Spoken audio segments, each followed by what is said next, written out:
नमस्कार, रीवा 24 के आज के अंक में आपका स्वागत है। पहले डालते हैं एक नजर आज की प्रमुख खबरों पर। हर्षोल्लास के साथ मनाई गई हनुमान जयंती। रीवा के संजय गांधी अस्पताल की लिफ्ट फिर हुई बंद। 1 घंटे तक फंसे रहे मरीज और परिजन। मजदूरी के लिए मना करने पर 13 वर्षीय बच्चे को ठेकेदार ने धकेला, करंट से झुलसा, हालत गंभीर। और रिपोर्ट वापस करने भूतपूर्व सैनिक को जान से मारने की दी जा रही धमकी। इन खबरों को आगे हम विस्तार से देखेंगे। आज विश्व हिंदू परिषद एवं जैन समाज द्वारा रीवा के कन्या घोघर छात्रावास में हनुमान जयंती के अवसर पर वहां नेत्रहीन बच्चों का जन्मदिन मनाया गया। छात्रावास में बढ़ चढ़कर समाजसेवी अपना अपना योगदान दे रहे हैं। जब भी किसी मूक बधिर बच्ची का जन्मदिन होता है तो सामाजिक संगठन यहां पर पहुंचकर योगदान देते हैं। इसी कड़ी में आज एक नेत्रहीन बच्ची का जन्मदिवस विश्व हिंदू परिषद व जैन समाज के लोगों ने मनाया। वहीं लोगों से ज्यादा पहुंचकर इस छात्रावास में जन्मदिन व यहाँ सामाजिक कार्यक्रम करने की अपील की गई ताकि बच्चों को खुशी दी जा सके। आपको बता दें, विगत दिनों ही इस छात्रावास में एसपी कलेक्टर ने निरीक्षण किया था और व्यवस्था को लेकर भी जानकारी ली गई थी। देखिए सामाजिक संगठनों ने क्या कहा। तो जैन समुदाय और हमारा विश्व हिंदू परिषद का जो बजरंग दल है, वहाँ हम सब इकट्ठा हुए हैं हनुमान जयंती मनाने के लिए। और उसकी दूसरी जो वजह है कि हमारे जो छात्रावास की एक बहुत ही प्यारी बच्ची है जिसका नाम है दिव्यांशी मिश्रा, उसका हम लोग जन्म दिवस मनाने का जो हमने अभी पिछले महावीर जयंती में ही हमने ये निर्णय लिया था कि जब भी ऐसे बच्चों का जो भी छात्राएं हैं उनका जब भी जन्मोत्सव होगा तो हम बड़ी धूमधाम से मनाने का एक छोटा सा हमने संकल्प लिया है। और उसी तारतम्य में आज पहली बच्ची है जिसका दिव्यांशी मिश्रा, उसका हमने जन्मोत्सव यहाँ मनाया है। साथ ही आज हनुमान जयंती का बहुत ही शुभ पर्व है। तो अभी कुछ समय पहले हमने जो राम जन्मोत्सव का मनाया, आज हनुमान जयंती के इस पावन पर्व पर हमने दिव्यांशी का जन्मोत्सव भी यहीं मनाने का जो संकल्प लिया था उसे भी पूरा किया। और इसी के साथ साथ हम बच्चों को हमने यह सीख दी कि हनुमान जी ही एक ऐसे हैं जो कलयुग में हमारे धर्म की रक्षा के लिए हमेशा वर्तमान समय में भी हमारे सामने विद्यमान। मेरा नाम इंजीनियर केसी जैन, विश्व हिंदू परिषद और जैन समाज से जुड़ा हुआ हूँ। आज क्या कार्यक्रम?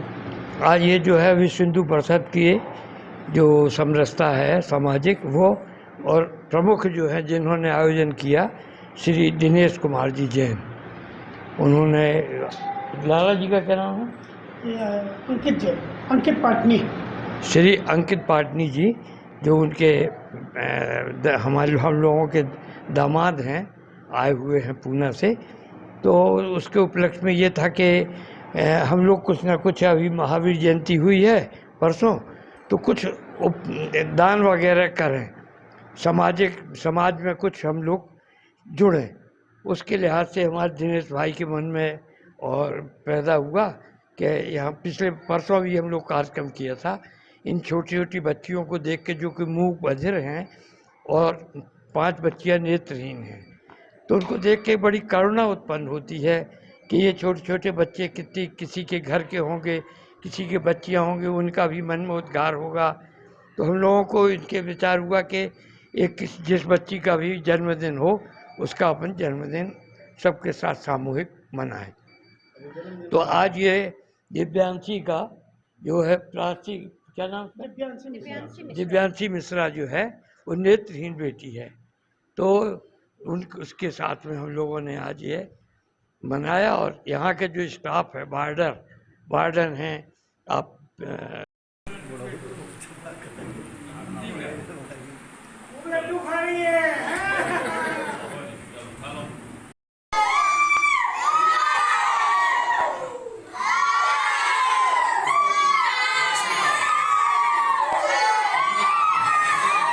संजय गांधी अस्पताल की लापरवाही फिर सामने आई है। आज तकरीबन 1 घंटे तक अस्पताल की लिफ्ट बंद रही, जिससे मरीज घंटों फंसे रहे। चंद रोज पहले विधानसभा अध्यक्ष गिरीश गौतम संजय गांधी अस्पताल की लिफ्ट का शिकार हुए थे और दूसरी मंजिल पर पैदल ही गए थे। उसके बाद प्रबंधन को समझाइश भी दी गई थी, लेकिन उसे बिजली का बहाना बताकर अस्पताल प्रबंधन ने पल्ला झाड़ दिया था। लेकिन 3-4 दिन के अंदर एक बार फिर संजय गांधी अस्पताल प्रबंधन लापरवाही उजागर हुई है, जहां पर 1 घंटे से भी ज्यादा लिफ्ट में आधा दर्जन लोग फंसे रहे। उनके साथ में एक मरीज स्ट्रेचर पर लेटा हुआ था, जिसकी तबीयत बेहद गंभीर बनी हुई थी। साथ ही छोटे छोटे बच्चे भी मरीज के परिजनों के साथ लिफ्ट में फंसे हुए थे, जिसका वीडियो सोशल मीडिया पर वायरल हो रहा है। लिफ्ट में फंसे लोगों का कहना था कि लिफ्ट बंद हो जाने के 1 घंटे बाद तक कोई भी प्रबंधन या कर्मचारी हम लोगों से संपर्क नहीं किया। हम लोगों ने कई बार फोन कर संपर्क करने का भी प्रयास किया, लेकिन कोई अधिकारी या कर्मचारी हम लोगों तक नहीं आया। किसी कदर 1 घंटे बाद धक्का देकर लिफ्ट नीचे उतरी, जिससे हम लोग वापस लिफ्ट से बाहर आ सके। मामले को लेकर संजय गांधी अस्पताल के सीएमओ यत्नेश त्रिपाठी की तरफ से रटा रटाया बयान सामने आया है। त्रिपाठी जी का कहना है कि मीडिया के माध्यम से जानकारी हम तक आई है, हम इसकी जांच कराकर दोषियों के खिलाफ सख्त कार्यवाही करेंगे। आप ही के माध्यम से अभी मुझे ये जानकारी हो रही है। आपने मुझे जो वीडियो दिखाया है उसमें ये प्रतीत हो रहा है कि कुछ लोग लिफ्ट के अंदर बंद हैं और लिफ्ट चल नहीं रही है। आप ही ने मुझे अभी ये जानकारी दी है कि ये बात जो है कल रात को 9:30 बजे के आसपास की है और 10:15 बजे फिर ये किसी तरह से खुली है, उसके बाद ये बाहर आए। ये घटना अभी हमको पता लगी आपके माध्यम से। ऐसा होना नहीं चाहिए। नियमतः लिफ्ट में 24 घंटे एक लिफ्ट ऑपरेटर अंदर होना चाहिए जो लिफ्ट को चलाए और लोगों को ऊपर नीचे मदद को आने जाने में। तो इस वीडियो से ये भी दिख रहा है कि लिफ्ट ऑपरेटर भी अंदर नहीं था। तो प्रथम दृष्टया ये लापरवाही तो सीधी समझ में आती है। अब आपने भी बताया, आप पूछताछ करते हैं, जांच करवाते हैं इसकी। फोन भी किया गया लेकिन कोई मदद नहीं मिली। ये भी आपने बताया मुझे कि उस समय बहुत देर तक फ़ोन करने के बावजूद कोई मदद नहीं मिल रही थी। तो अब कैसी कार्रवाई की जाएगी? सबसे पहले तो इस पर हम पूछेंगे। ये लिफ्ट जो है वो हमारे PWD के E&M विभाग द्वारा संचालित एवं नियंत्रित है। इस पे आउटसोर्स से उन्होंने ठेके पर कर्मचारी रखे हुए हैं। तो हम पहले तो उनसे पूछते हैं, जिम्मेदारी प्रथम उनकी है कहीं भी किसी भी तरह की कार्रवाई करने की। तो हम उनसे पूछते हैं कि क्यों ऐसा हुआ और कैसे हुआ। दोबारा नहीं होना चाहिए किसी भी तरीके से। कोई दुर्घटना हो जाए ऐसे में तो कौन जिम्मेदार। वीडियो यहाँ डेली वीडियो आता है। संजय गांधी अस्पताल ये जिला अस्पताल है। यहाँ जिले के भर से मरीज आते हैं, लेकिन ट्रीटमेंट के नाम पे ये शून्य है। यहाँ डॉक्टर जब आते हैं जब पेशेंट एकदम सीरियस हो जाता है, क्रिटिकल कंडीशन में पहुंचता, जब डॉक्टर देखते हैं। केवल जूनियर डॉक्टर देखते हैं। जूनियर डॉक्टर पूरी अस्पताल संजय गांधी चला रहे हैं। डॉक्टर आते हैं, कभी भी वार्ड में मरीज को नहीं देखने जाते। जब जाते हैं, जब क्रिटिकल कंडीशन में हो जाए, ICU में हो जाए, तब जाते हैं। बाकी फ़ोन के जरिए कांटेक्ट करके केवल दवाई चल रही है। यहाँ बहुत बड़ा भ्रष्टाचार है। चलिए, बात निराश की हो गई। लिफ्ट बंद हो गई थी, कोई लिफ्ट का यहाँ का हर 10 दिन 15 दिन की समस्या है और ये समस्या बड़े लेवल पे है।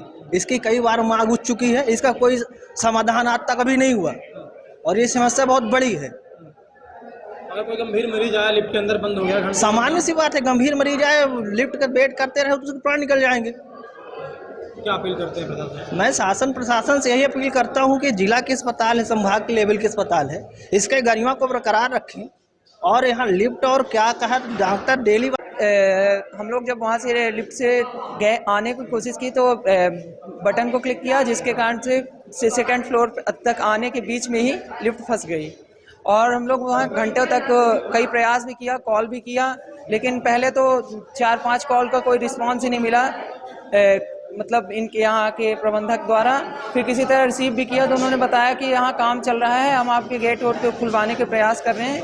और इसी कारण से वो लापरवाही करते रहे। बट हम लोग फिर वैसे यहाँ के आवाज़ दी लिफ्ट के कर्मचारियों को, तो वो आए, बोल रहे हैं कि यहाँ काम चल रहा है। फिर लगभग आधे घंटे से ऊपर हो गए, फिर यहाँ कुछ आवाज़ आई कि मैं खोल रहा हूँ गेट, मशीन के माध्यम से चाबी वो भी लगा रहा हूँ, बट उससे कुछ कोई वो नहीं मिला। फिर उसके बाद घंटों तक हम लोग उसी मरीज 2-3 मरीज थे, कुछ लड़की थे, लेडीज़ थी, वो लेडीज़ को तो चक्कर भी मार दिया, बट और पेशेंट भी बहुत ज़्यादा गंभीर सीरियस हो रहा था। हम लोग परेशान थे लगभग घंटों तक। फिर इसी का लिफ्ट को मजदूरी के लिए मना करने पर 13 वर्षीय नाबालिग बच्चे को ठेकेदार ने धकेल दिया, जिससे वो करंट की चपेट में आ गया और गंभीर रूप से घायल हो गया। 13 वर्षीय बालक को करंट में धकेलने का मामला प्रकाश में आया है। सिंगरौली से पहुंची पीड़ित ने मीडिया को जानकारी देते हुए बताया कि उसका 13 वर्षीय बालक स्कूल गया हुआ था। जैसे ही बालक स्कूल से लौटा तो एक ठेकेदार बालक को अपने साथ ले गया और उससे मजदूरी करवाने लगा। जब बालक ने मजदूरी करने से मना कर दिया तो ठेकेदार ने उसे वहीं पर एक करंट की तार पर ढकेल दिया, जिससे बालक गंभीर रूप से जल गया, जिसको रीवा के बर्न यूनिट में भर्ती कराया गया है। देखिए मां ने मीडिया से क्या बताया। उस दिन स्कूल पठवा रही, स्कूल से आने हैं तो फिर घर आने हैं तो फिर खेला चल रहे हैं गांव टोला में से ही, तो वो लड़का आयल है काम करे की लेबर ले हाँ नहीं, उसका लड़का पकड़ के ले गए हैं काम करवावे के लिए। तो लड़का जात ना रहा है, जबरदस्ती ले गए हैं। तो वहाँ ले जाकर नहीं थोड़ा मोड़ा काम बा, तो लड़का चल रहे तो वहाँ जाकर ट्रैक्टर लोड करवाता रहे। तो लड़का फिर बोलत रहा कि हम ना करब, तो फिर चल दे सु। तो बाद में पीछा पकड़ लिए न, पीछा पकड़ के तो फिर वह ठेले वही वो जाली में तो करंट लगा है, करंट लगल है जाली में, ढोस दिए हैं उसको। क्या नाम है उसका जिसने ढोसा है? दादूलाल। हाँ। काम नहीं किया तो उसको करंट में ढोस दिया। हाँ, काम नहीं किया तो जाली में ढकेल दिया। कितने साल का बच्चा? भूतपूर्व सैनिक के रिपोर्ट वापस करने के लिए जान से मारने की धमकी दी जा रही है। भूतपूर्व सैनिक अखिलेश कुमार मिश्र, जो कि थाना गढ़ लालगांव के रहने वाले हैं, उन्होंने बताया कि उनके भाई आलोक मिश्र के साथ अनुराग मिश्र, देवेश मिश्र, सौरभ मिश्र द्वारा लूटपाट करते हुए घर में घुसकर मारपीट की गई थी, जिस पर एफआईआर दर्ज की गई थी, जिसमें धारा 294, 323, 341, 323, 506, 34 आईपीसी के तहत कार्यवाही की गई थी। उन्होंने बताया कि उनका भाई 24 फरवरी से संजय गांधी अस्पताल में एडमिट है, लेकिन एफआईआर करने के बाद गिरफ्तारी नहीं हो पाई, जिससे आरोपीगण रिपोर्ट वापस लेने की धमकी दे रहे हैं और कहते हैं कि पूरे परिवार को जान से मार देंगे। इस संबंध में हमने पीड़ित से बात की। अखिलेश कुमार मिश्रा आज एसपी साहब के यहाँ आए, क्या मामला? एसपी साहब के आया था श्रीमान, हमारे भाई के ऊपर जान से मारने का हमला हुआ था। जान से मारने के लिए हमला किया था गुंडों ने हमारे गांव के, अनुराग मिश्रा, सौरभ मिश्रा और देवेश मिश्रा। तो किसी के साथ मारपीट हुई है? भाई को मेरे मारा है इन्होंने बुरी तरह 24 फरवरी को। उसमें कुछ कार्रवाई हुई? कुछ कार्रवाई नहीं हुई। आरोपी गिरफ्तार हुए? नहीं हुए श्रीमान, आज तक कोई आरोपी गिरफ्तार नहीं है। घर में घुस के मारे थे? घर में घुस के नहीं मारे हैं, निमंत्रण खा के वापस आ रहा था गांव से, तो उसको गाड़ी लगा के उसके मोटरसाइकिल के सामने बेड़ा और फिर राड और डंडे से पिटाई किया है उसकी। भाई कहाँ है? भाई अभी प्रेजेंट टाइम में डिस्चार्ज हो गया है, घर में है। संजय गांधी में ट्रीटमेंट चला 10 दिनों का। इसके बाद वो वहाँ नागपुर लेके गया था। किस थाने का मामला? थाना गढ़ चौकी। रीवा की नवागत कलेक्टर प्रतिभा पाल ने रीवा पहुंचकर पदभार ग्रहण कर लिया है। रीवा की नवागत कलेक्टर श्रीमती प्रतिभा पाल ने रीवा पहुंचकर पदभार ग्रहण कर लिया है। इस दौरान स्थानांतरित कलेक्टर मनोज पुष्प भी मौजूद रहे। प्रतिभा पाल इसके पहले इंदौर में पदस्थ थी। उनकी कार्यशैली के कारण ही इंदौर स्वच्छता में नंबर 1 बन पाया। बता दें कि प्रतिभा पाल सन 2012 बैच की आईएएस ऑफिसर हैं। फिर से बदले गए भोपाल के कलेक्टर अब आशीष सिंह को सौंपी गई है कमान। वे अपनी कार्यशैली के कारण हमेशा ही सुर्खियों में बनी रहती हैं। इसके पहले भी प्रतिभा पाल मध्य प्रदेश के दूसरे जिलों में भी पदस्थ रह चुकी हैं। इंदौर को स्वच्छता में नंबर 1 बनाने के लिए प्रतिभा पाल 18,000 से ज्यादा कर्मचारियों के साथ दिन रात मेहनत करती थी। इनकी स्वच्छता के मॉडल को लेकर केंद्रीय मंत्री प्रकाश जावड़ेकर ने भी जमकर तारीफ की थी। आईएएस अधिकारी प्रतिभा पाल को कुकिंग और कविता लिखने का बहुत ही ज़्यादा शौक है। वो अब तक कई कविताएं भी लिख चुकी हैं।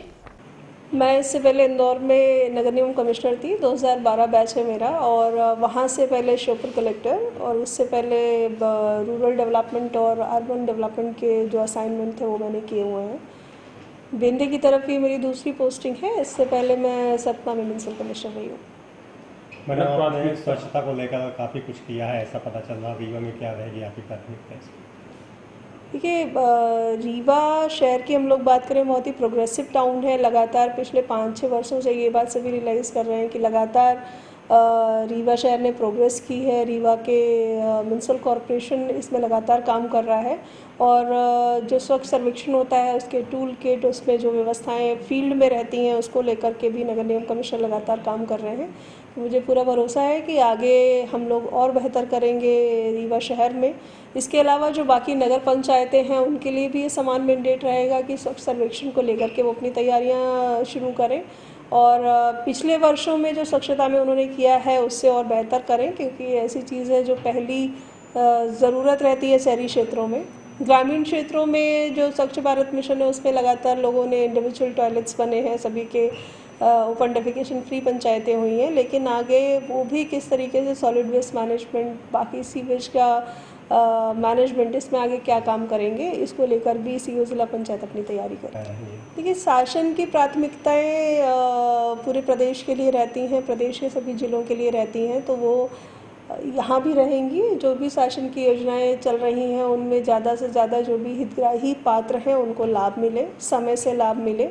योजनाओं के क्रियान्वयन में, योजनाओं के लाभ वितरण में किसी हितग्राही को कोई तकलीफ ना आए, ये देखने का काम हम सभी लोगों का है, चाहे वो हमारे जनपद के सीओज़ हों या सीएमओज़ हों, उनको देखने का है। इसके अलावा जो रीवा के हम लोगों ने लगातार देखा है कि रीवा न सिर्फ शहर बल्कि रीवा जिला लगातार प्रगति के पथ पर है, तो जो भी ऐसे प्रोजेक्ट्स होंगे जो रीवा में चल रहे हैं या आने वाले हैं वो तय समय सीमा में ख़त्म हो, उनमें कोई दिक्कतें आ रही हैं उनको हम लोग सही समय पर सॉर्ट आउट करें। तो इस तरीके की चीज़ें जो यहाँ की स्थानीय आवश्यकताएं हैं उनके आधार पर हम लोग डिसाइड। रीवा में स्वास्थ्य व्यवस्था को लेकर एक बड़ी वो है, उसको लेकर किस आज पूर्व विधायक सिरमौर लक्ष्मण तिवारी ने अपने निज निवास में प्रेस वार्ता की और पत्रकारों से कहा कि हम राजनीति में पन्ना प्रमुख नहीं, घर प्रमुख बनाएंगे।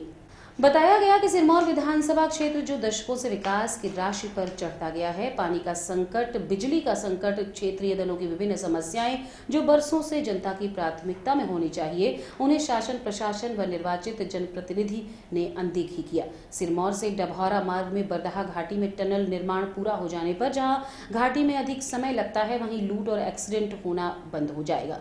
इसी शिव मंदिर के पास टमस नदी में जो जनता में उन्नत पुल बन जाने के बाद विश्व विख्यात मंदिर पर्यटक स्थल बनाएगा, उसी तरह क्योटी जलप्रपात सिरमौर का ऐतिहासिक पर्यटन स्थल भी है, जिससे क्षेत्रजनों को रोजगार के अवसर उपलब्ध होंगे। देखिए प्रेस कॉन्फ्रेंस में पूर्व विधायक लक्ष्मण तिवारी ने और क्या क्या कहा। हमारे सांस्कृतिक धरोहर में है, उसमें आप सब प्रेस वालों का हार्दिक स्वागत, अभिनंदन है। आज प्रेस हमें इस हर्ष के और खुशी के अवसर पर करना पड़ रहा है कि सिरमौर विधानसभा क्षेत्र की जनता जो हमने लगभग 2 साल से लगातार परिश्रम करके उनके संपर्क में आए, तो उनके तरफ से आगामी 27 अप्रैल जवा जनपद का जो मैदान है, अगर वो छोटा पड़ेगा तो जवा के बगल में एक मैदान है नगमा के किनारे पर। जिस तरह से अभी सूचनाएं मिल रही हैं कि जवा के इतिहास में और सिरमौर विधानसभा क्षेत्र के इतिहास में 25,000 लोग संकल्प पारित करने जा रहे हैं, उन्होंने हमें आमंत्रित किया है।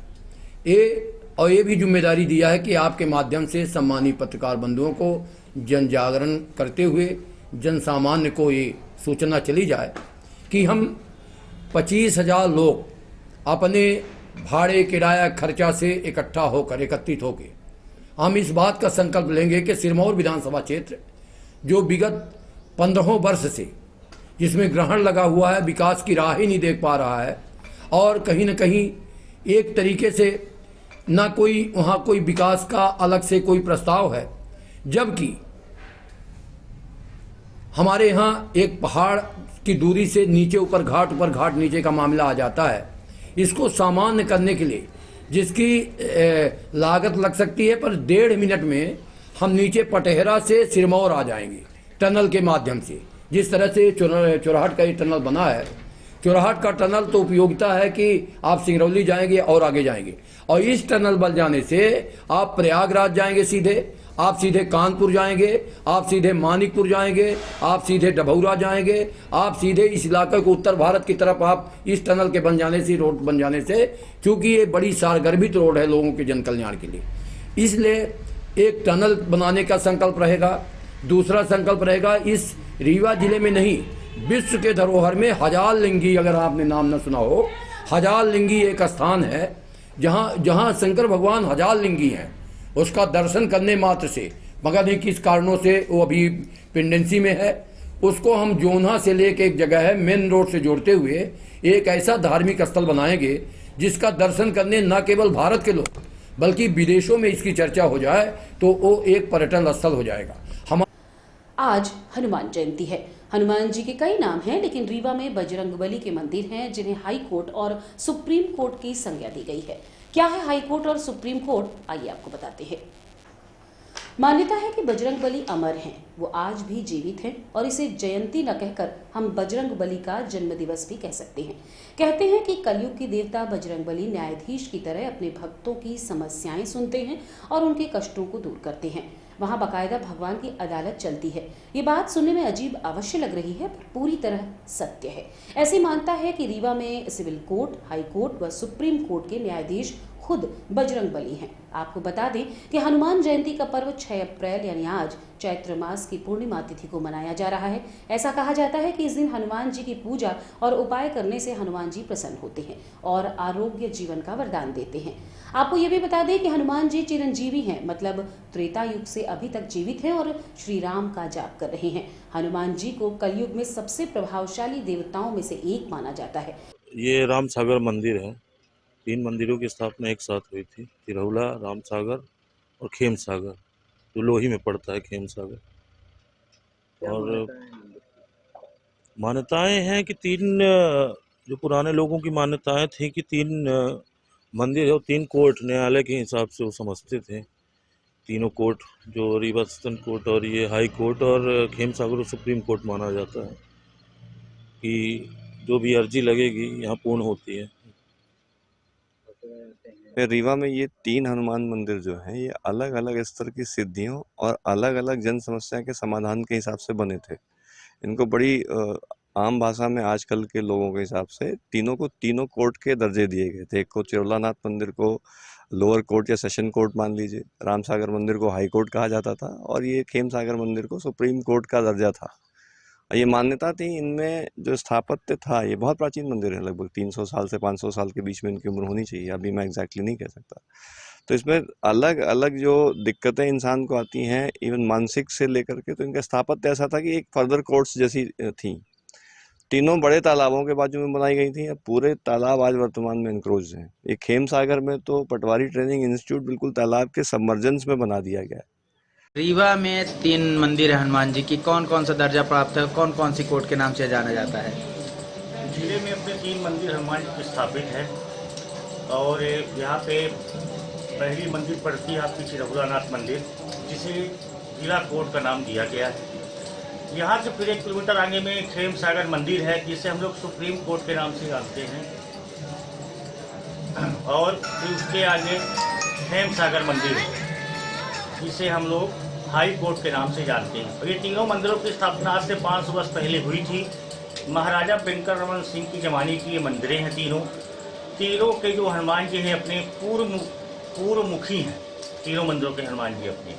और यहाँ पे हर त्यौहार में, चाहे दिवाली हो, चाहे हनुमान जयंती हो, चाहे दशहरा हो या रक्षाबंधन हो, हर त्यौहार में यहाँ भक्तों का तांता लगा रहता है। 2-4 हज़ार भक्त यहाँ पे भोजन प्रसाद लेते हैं डेली प्रतिदिन, और 2-4 मानस चिरहुलानाथ में होती ही रहती है। मंदिर का नाम चिरहुलानाथ कैसे पड़ा है? मंदिर का नाम चिरहुलानाथ ऐसे पड़ा कि यहाँ पे एक संत जी रहा करते थे आज से 5 वर्ष पहले, चिरायु नाम से वो महात्मा जी का नाम। और रुकेंगे एक छोटे से विराम के लिए, आप बने रहिए रीवा 24 न्यूज के साथ। हड्डी जोड़ एवं रीढ़ रोग तथा स्त्री रोग एवं प्रसूति रोग का इलाज एक ही छत के नीचे। विघ्नहर्ता hospital and trauma centre, hotel landmark के पास, रतहरा, रीवा। डॉक्टर संतोष सोनी, पूर्व चिकित्सक, बॉम्बे हॉस्पिटल, मुंबई। हड्डी जोड़ एवं रीढ़ रोग विशेषज्ञ, छोटे चीरे एवं दूरबीन विधि द्वारा हाथ तथा पैर की हड्डियों का ऑपरेशन। गठियाबात, जटिल एवं बिगड़े हुए फ्रैक्चर का बेहतर इलाज करते हैं डॉक्टर संतोष सोनी। विघ्नहर्ता हॉस्पिटल ट्रामा सेंटर में ही स्त्री एवं प्रसूत रोग विशेषज्ञ डॉक्टर शैलजा सोनी भी उपलब्ध हैं, जिनकी देखरेख में नॉर्मल डिलीवरी, सिजेरियन ऑपरेशन एवं बच्चेदानी से संबंधित ऑपरेशन की बेहतर सुविधा। संतानहीन दंपत्ति तत्काल संपर्क करें। विघ्नहर्ता hospital and trauma centre, hotel landmark के पास, रतहरा, रीवा। सुविधाजनक एवं सफल इलाज हेतु आज ही संपर्क करें।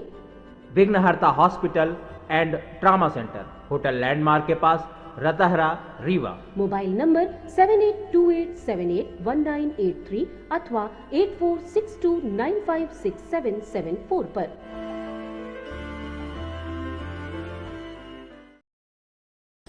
हनुमान जयंती के अवसर पर छात्रों द्वारा विवेकानंद पार्क से रैली निकाली गई। आज पूरे देश में हनुमान जयंती की धूम दिखाई दे रही है। वहीं इसी कड़ी में युवाओं ने रीवा में विवेकानंद पार्क से हनुमान जयंती के उपलक्ष्य में रैली निकाली, जिसमें सैकड़ों की संख्या में युवा एकत्रित हुए। ये रैली विवेकानंद पार्क से चिरहुला मंदिर तक निकाली गई। सभी छात्रों ने चिरहुला मंदिर में एक साथ दर्शन भी किया।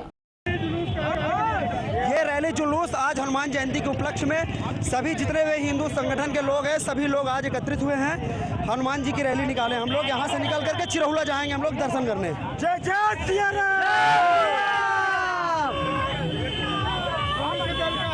यहाँ कोई दल नहीं है, सब अपना युवा लड़के हैं, सब हनुमान जी के लिए प्रेरित हैं, सब देश के लिए हैं और हम बजरंग बली के सब भक्त हैं, इसलिए सब लोग आज पूरे युवा वर्ग के लोग बजरंग बली की रैली निकाले हैं। आज सभी हनुमान भक्तों ने और श्री राम जी के अनुयायियों ने। आज की खबरों में बस इतना ही। नई खबरों के साथ कल होंगे पुनः उपस्थित। अब दीजिए इजाजत। नमस्कार।